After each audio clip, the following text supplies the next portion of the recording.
అందరికీ నమస్కారం అండి. నేను ఇప్పుడు చెప్పబోయే విషయం చాలా మందికి నొప్పి రావచ్చు. అయినా సరే పర్వాలేదు, నేను చెప్పేస్తా.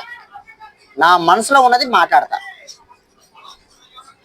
ఇప్పుడు పవన్ కళ్యాణ్ గారు అంటే నాకు ఇష్టమే. ఏ విధంగా?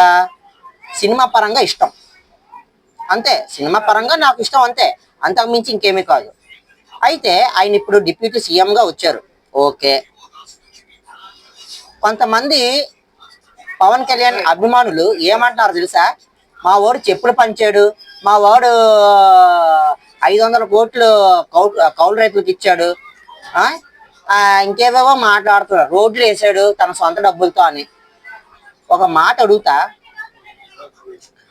అధికారంలో ఉన్నది ఎవరు? మీరు. మీ సొంత డబ్బులతో ఎవరో అబ్బా ట్యాక్స్ రూపాయలు మీరు సొంత డబ్బులు పెట్టమని మేము ఎవరు అడగలే. అర్థమైందా? మీరు అధికారంలో ఉన్నారు కాబట్టి మీరు రోడ్లే వేయిస్తారో, మీ సొంత డబ్బులే పెడతారో, లేకపోతే అద్దె డబ్బులే చేస్తారో, అప్పులే చేస్తారో, అది మీ ఇష్టం, మీ చాయిస్ అది. కానీ రాష్ట్రాన్ని అభివృద్ధి చేయాల్సిన అవసరం మీ అందరికీ ఉంది, ఎందుకంటే మిమ్మల్ని గెలిపించాం కాబట్టి. ఇంకో విషయం ఏంటంటే, వీళ్ళు పిచ్చి అభిమానంకి నవ్వాలో ఏడాలో నాకేం అర్థం కావట్లే. ఏమనంటే ఎక్కడో గిరిజన దీంట్లో చెప్పులు ఇచ్చాడు. అయ్యా, రాష్ట్రం బాగుంటే అలాంటి చెప్పులు 100 కొనుక్కుంటారు జనాలు. అంతేగాని చెప్పులు ఇచ్చాడు, అవి ఇచ్చాడు, ఇవి ఇచ్చాడు, అవి కాదు. ఆ సొల్లు మాకెందుకు?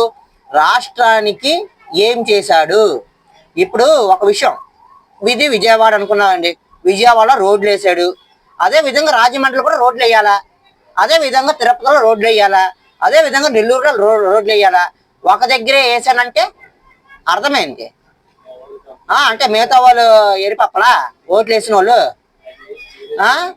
మీకు మాత్రం దీనమ్మ జీవితం. మాకు మేము చెప్పుకోవడానికి ఇది బాగా ఉంటుందబ్బా.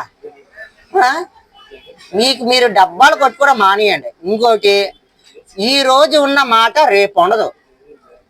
ఉదాహరణకు పాకిస్తాన్ గురించి మాట్లాడదామండి, యుద్ధం గురించి. ఆ రోజు ఏమన్నాడు మనోడు? భారతీయులకు సహనం ఉండదు, అందుకే మనం యుద్ధాలు చెయ్యట్లేదు, ఏమి చెయ్యట్లేదు అని. ఇది ఇప్పుడు నిన్నేమంటున్నారు? సహనం ఉండాలి, అవి ఉండాలి, ఇవి ఉండాలి అని చెప్పేసి మళ్ళీ ఇంకో కవరింగ్. ఒక మాట మీద నిలబడాల. ఒక మాట మీద నిలబడలేనప్పుడు ఇంక ఏ నాయకుడు అబ్బా?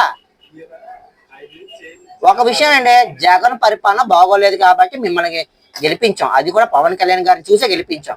కానీ పవన్ కళ్యాణ్ గారు ఏ విధంగా ఉన్నారు? అసలు ఏ విధంగా అసలు కరెక్ట్ గా ఉన్నారా? ఒక మాట మీద నిలకడగా ఉన్నారా? మీ పిచ్చి అభిమానం కాదు కానీ రాష్ట్రం సంఘ నాకించేస్తున్నారు మీరు.